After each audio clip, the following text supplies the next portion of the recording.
എല്ലാ കൂട്ടുകാർക്കും ginger garlic കിച്ചൻ്റെ പുതിയ വീഡിയോയിലേക്ക് സ്വാഗതം. അപ്പോൾ ഇന്ന് ഈസ്റ്റർ ആണ്. അപ്പോൾ ഞാൻ അതുകൊണ്ടിട്ട് തന്നെ ഇന്നൊരു അടിപൊളി ഐറ്റം ആയിട്ടാണ് വന്നിട്ടുള്ളത്. താറാവ് മപ്പാസാണ് ഇന്ന് ഉണ്ടാക്കാൻ പോകുന്നത്.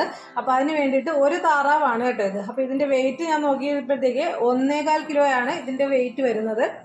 ഞാൻ അതിന് നല്ലതുപോലെ ഒന്ന് വാഷ് ചെയ്തെടുത്തിട്ടുണ്ട്. ഒരു 5 മിനിറ്റ് നേരം നമ്മുടെ വിനിഗറിൻ്റെ അകത്തേക്ക് വിനിഗറും കൂടെ ഒഴിച്ചതിന് ശേഷം ഇതിനെ നമ്മൾ നല്ലതുപോലെ വാഷ് ചെയ്ത് എടുത്തിട്ടുള്ളതാണ്. അപ്പോൾ ഇനി ഇതിന് നമുക്ക് ഒന്ന് മാരിനേറ്റ് ചെയ്തെടുക്കണം.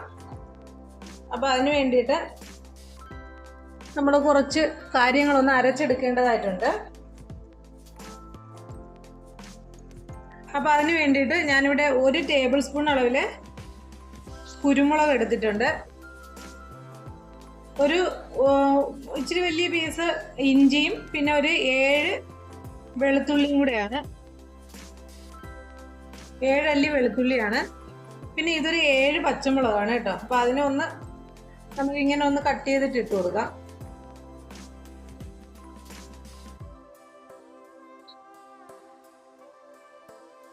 നമ്മൾ ഇതിൻ്റെ അകത്ത് മുളക് പൊടി അധികം ചേർക്കുകയില്ല.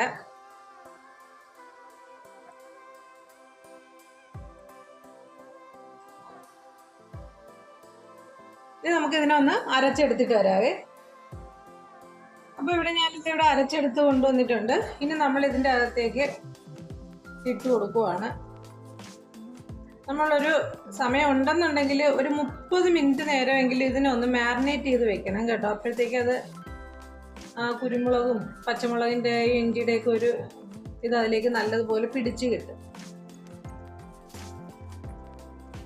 എന്നിട്ട് നമുക്ക് 1 ടീസ്പൂൺ അളവിൽ നമ്മുടെ ഉപ്പ് ഇട്ട് കൊടുത്തിട്ടുണ്ട്.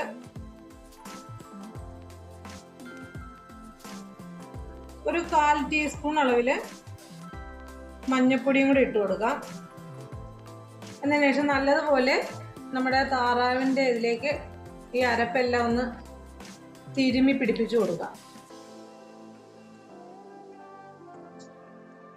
ഒരു 5 മിനിറ്റ് നേരം നമ്മൾ ഇതിനെ ഒന്ന് നല്ലതുപോലെ തന്നെ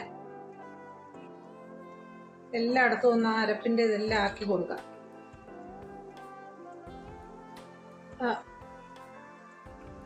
അപ്പോൾ ഈസ്റ്റർ ആയിട്ട് എല്ലാവരും രാവിലെയും പള്ളിയിലൊക്കെ പോകുമെന്ന് തോന്നുന്നല്ലേ. അപ്പോൾ എല്ലാവർക്കും ഈസ്റ്റർ ആശംസകൾ അറിയിച്ചു കൊള്ളുന്നേ.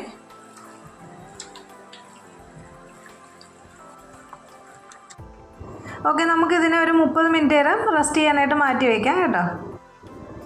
ഓക്കെ, ഇപ്പോൾ നമ്മൾ 30 മിനിറ്റ് നേരം ആയിട്ടുണ്ട് മാരിനേറ്റ് ചെയ്ത് മാറ്റി വെച്ചിട്ട്. അപ്പോൾ ഇനി നമുക്കൊരു കുക്കറിലിട്ടിട്ട് വേണം നമ്മുടെ ഈ താറാവിനെ വേവിച്ചെടുക്കാനായിട്ട്. കാര്യം ചിക്കൻ പോലെയല്ല, കുറച്ച് സമയം വേവിച്ചെടുക്കേണ്ടതായിട്ടുണ്ട്. അപ്പോൾ അതുകൊണ്ടൊരു 4 വിസിൽ വരുന്നവരെ നമുക്കിതിനെ കുക്കറിലേക്ക് മാറ്റിയിട്ടാണ് വേവിച്ചെടുക്കുന്നത്. അപ്പോൾ ഞാനിപ്പോൾ കുക്കറിൻ്റെ അകത്തേക്ക് നമ്മുടെ താറാവ് ഇട്ട് കൊടുത്തിട്ടുണ്ട്.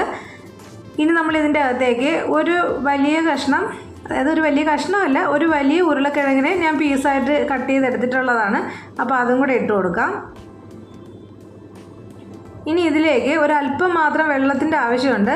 അപ്പോൾ നമ്മുടെ ജാറ് കഴുകിയിട്ടുള്ള ആ വെള്ളമാണ് കേട്ടോ എടുത്തിട്ടുള്ളത്. അതായത് നമ്മുടെ ഇഞ്ചിയും വെളുത്തുള്ളിയും ഗ്രീൻ ചില്ലിയെല്ലാം നമ്മൾ പേസ്റ്റാക്കി എടുത്തില്ലേ. അപ്പോൾ അതിൻ്റെ അകത്തേക്ക് ഒരല്പം മാത്രം വെള്ളം ഒഴിച്ചതിന് ശേഷം നമുക്ക് അതും കൂടെ ഇതിൻ്റെ അകത്തേക്ക് ഒഴിച്ചതിന് ശേഷം ഇതിനെ നമുക്കൊന്ന് വേവിച്ചെടുക്കാം.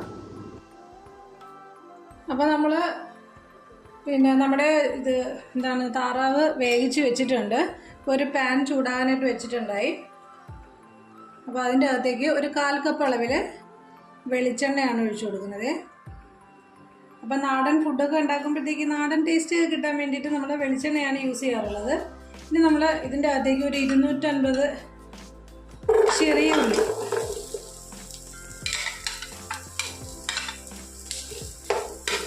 ചെറിയ ഉള്ളി 250 എടുത്തിട്ടുണ്ട്. അപ്പോൾ അതും കൂടെ നമുക്ക് ഒന്ന് വഴറ്റിയെടുക്കാം. കുറച്ച് ഉപ്പും കൂടെ ഇട്ട് കൊടുക്കാവേ. വളരെ കുറച്ച് മാത്രം ഉപ്പും കൂടെ ഇട്ട് കൊടുക്കാം.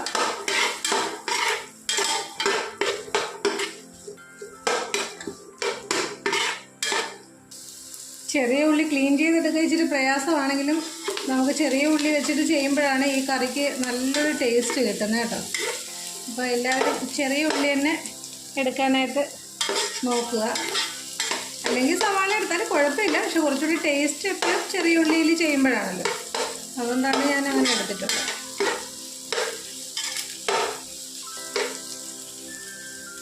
കുറച്ച് കറിവേപ്പിലയും കൂടി ഇട്ട് കൊടുക്കാവേ. അപ്പോൾ ഇപ്പം ഞാൻ ഫ്ലെയിം കുറച്ച് വെച്ചിട്ടുണ്ട്. ഇനി നമുക്ക് ഇതിൻ്റെ അകത്തേക്ക് ഒരു 1/4 ടീസ്പൂൺ അളവിൽ മഞ്ഞൾപ്പൊടി ഇട്ട് കൊടുക്കാം. ഒരു 3 ടേബിൾ സ്പൂൺ അളവിൽ മല്ലിപ്പൊടി, 3/4 ടേബിൾ സ്പൂൺ അളവിൽ കാശ്മീരി ചില്ലി പൗഡർ. ഇത്രയും കൂടി ഇട്ടതിന് ശേഷം നല്ലതുപോലെ നമുക്ക് ഇതിൻ്റെ പച്ചമണമൊക്കെ ഒന്ന് മാറുന്നത് വരെ ഒന്നും കൂടെ ഒന്ന് മിക്സ് ചെയ്ത് കൊടുക്കാവേ. ഒരു 2 മിനിറ്റ് നേരം ഇങ്ങനെ ഒന്ന് വഴറ്റി കൊടുത്താൽ മതി.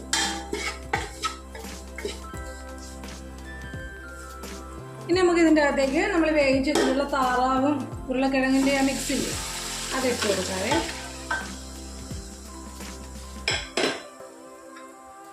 എന്നിട്ട് നല്ലതുപോലെ ഒന്ന് ഇളക്കി. താറാവ് നല്ലതുപോലെ വെന്തിട്ടുണ്ട്, അതായത് ഒരു 90% വേഗമായിട്ടുണ്ട്. ഇനി നമുക്ക് ഈ അരപ്പിൻ്റെ അകത്ത് കിടന്നിട്ട് അതൊന്നും കൂടെ ഒന്ന് തിളപ്പിച്ചെടുക്കേണ്ടതായിട്ടുണ്ട്. അപ്പോഴത്തെ നമ്മുടെ ഇറച്ചിയിലേക്ക് അരപ്പെല്ലാം ഒന്ന് പിടിക്കണ്ടേ.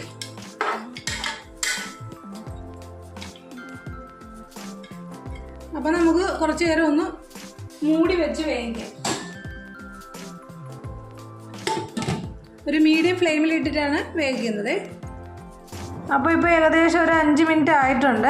ഇനി നമുക്ക് ഇതിൻ്റെ അകത്തേക്ക് 1 ടേബിൾ സ്പൂൺ അളവിൽ വിനിഗറാണ് ഇപ്പോൾ ഞാൻ ഒഴിച്ചു കൊടുത്തിട്ടുള്ളത്. 1 ടേബിൾ സ്പൂൺ തൊട്ട് 1.5 ടേബിൾ സ്പൂൺ വരെ നമുക്ക് ഒഴിച്ചു കൊടുക്കാം. അപ്പോൾ നമ്മൾ ആദ്യം 1 ടേബിൾ സ്പൂൺ ഒഴിച്ചു കൊടുക്കുക. എന്നതിന് ശേഷം ആ പുളിയും ഇതൊക്കെ ഒന്ന് കറക്റ്റാണോ നോക്കിയതിന് ശേഷം നമ്മൾ പിന്നെ ബാക്കി ഒഴിച്ചു കൊടുത്താൽ മതി. ഇപ്പോൾ ഞാൻ ആദ്യം 1 ടേബിൾ സ്പൂണാണ് ഒഴിച്ചു കൊടുക്കുന്നത്. അത് കഴിഞ്ഞതിന് ശേഷം നോക്കിയതിന് ശേഷം നമുക്ക് ബാക്കിയും കൂടെ ഒഴിച്ചു കൊടുക്കാം. ഇനി നമ്മൾ ഇതിൻ്റെ അകത്തേക്ക് ഇടാൻ പോകുന്നത് 1 ടീസ്പൂൺ അളവിൽ ഗരം മസാല പൗഡറും പിന്നെ 1 ടീസ്പൂൺ അളവിൽ തന്നെ കുരുമുളകിൻ്റെ പൊടിയും കൂടെയാണ് ഇട്ട് കൊടുക്കാൻ പോകുന്നത് കേട്ടോ.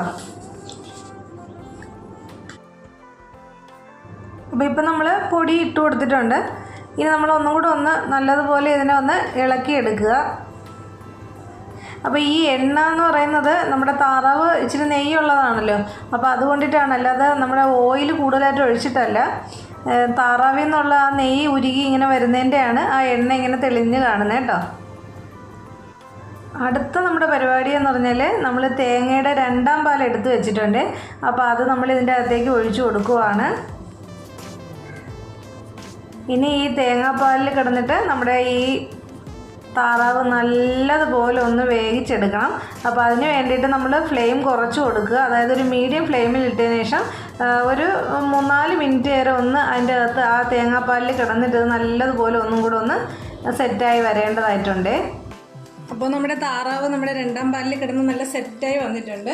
ഇനി നമ്മൾ പ്രത്യേകം ശ്രദ്ധിക്കേണ്ടത് ഫ്ലെയിം ലോയിലേക്ക് ആക്കിയിട്ടുണ്ട്. നമ്മുടെ നല്ല കട്ടിയുള്ള പാല്, 1ാം പാല്, അതൊന്ന് ഒഴിച്ചു കൊടുക്കണം. അപ്പോൾ കട്ടിപ്പാൽ ഒഴിച്ചു കഴിഞ്ഞാൽ പിന്നെ തിളയ്ക്കാൻ പാടില്ല കേട്ടോ. നല്ലതുപോലെ ഒന്ന് ഇളക്കി സ്റ്റൗ ഓഫ് ചെയ്യണം. അത് പ്രത്യേകം ശ്രദ്ധിക്കണം. 1ാം പാൽ ഒഴിച്ചു കഴിഞ്ഞാൽ പിന്നെ തിളപ്പിക്കരുത്. ജസ്റ്റ് ആ ചൂടിൽ കിടന്ന് തന്നെ അതങ്ങ് ഇതായിക്കോളും. കുറച്ച് നേരം മാത്രം.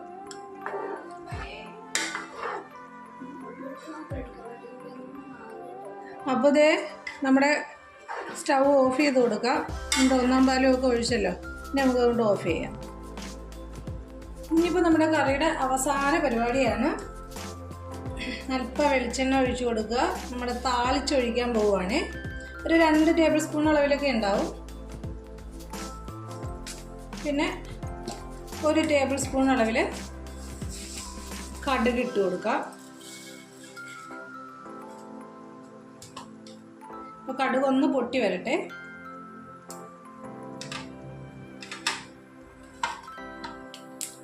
അപ്പോൾ നമ്മുടെ കടുക് പൊട്ടി തുടങ്ങിയിട്ടുണ്ട്.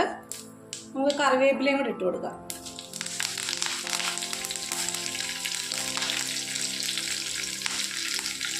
പിന്നെ നമ്മുടെ ഇതിൻ്റെ അകത്തേക്ക് ഒരു 1/4 ടീസ്പൂൺ അളവിൽ മുളക് പൊടിയും കൂടെ ഇട്ട് കൊടുക്കുന്നുണ്ട്. കാശ്മീരി ചില്ലി പൗഡറാണ് കേട്ടോ.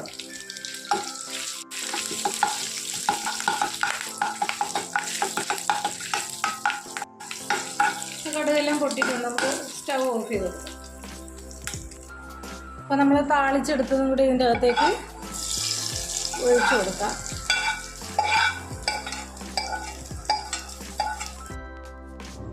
അപ്പോൾ ഈ താളിച്ചൊഴിച്ച് കഴിഞ്ഞാൽ നമ്മുടെ കറി ഉണ്ടാക്കുന്നതിൻ്റെ പരിപാടി കഴിഞ്ഞിട്ടുണ്ട്. അപ്പോൾ നമ്മുടെ കിടിലൻ ടേസ്റ്റി ആയിട്ടുള്ള താറാവ് മപ്പാസ് റെഡി ആയിട്ടുണ്ട്. നമുക്ക് പറഞ്ഞതുപോലെ തന്നെ അപ്പത്തിൻ്റെ കൂടെയോ ഇടിയപ്പത്തിൻ്റെ കൂടെയോ പത്തിരിയുടെ കൂടെയോ പൊറോട്ടയുടെ കൂടെയോ ഒക്കെ നല്ലൊരു കോമ്പിനേഷനാണ്. അപ്പോൾ തീർച്ചയായിട്ടും എല്ലാവരും ഒന്ന് ട്രൈ ചെയ്ത് നോക്കുക. ട്രൈ ചെയ്ത് നോക്കിയിട്ട് നിങ്ങളുടെ അഭിപ്രായം എല്ലാം കമൻറ്റ് ബോക്സിൽ ഇടുക. ഇഷ്ടമായാലും ഒന്ന് ലൈക്ക് ചെയ്തേക്കുക, സബ്സ്ക്രൈബ് ചെയ്യുക. അതിൻ്റെ അടുത്തൊരു കുഞ്ഞ് ബെൽ ബട്ടൺ ഉണ്ട്, അതും കൂടെ ഒന്ന് പ്രസ് ചെയ്യുക. പിന്നെ നിങ്ങളുടെ റിലേറ്റീവ്സിനും ഫ്രണ്ട്സിനൊക്കെ ഇതൊന്ന് ഷെയർ ചെയ്ത് കൊടുക്കുക. അപ്പോൾ എല്ലാവരും ട്രൈ ചെയ്ത് നോക്കുക. എല്ലാവർക്കും എൻ്റെയും കുടുംബത്തിൻ്റെയും ഈസ്റ്റർ ആശംസകൾ പറഞ്ഞുകൊള്ളുന്നു. അപ്പോൾ എല്ലാവർക്കും നല്ലൊരു ദിനമായിരിക്കട്ടെ എന്ന് ആശംസിക്കുന്നു കേട്ടോ. അപ്പോൾ നമ്മുടെ കുഞ്ഞു വീഡിയോ ഇത്രയേ ഉള്ളൂ. Okay, thank you.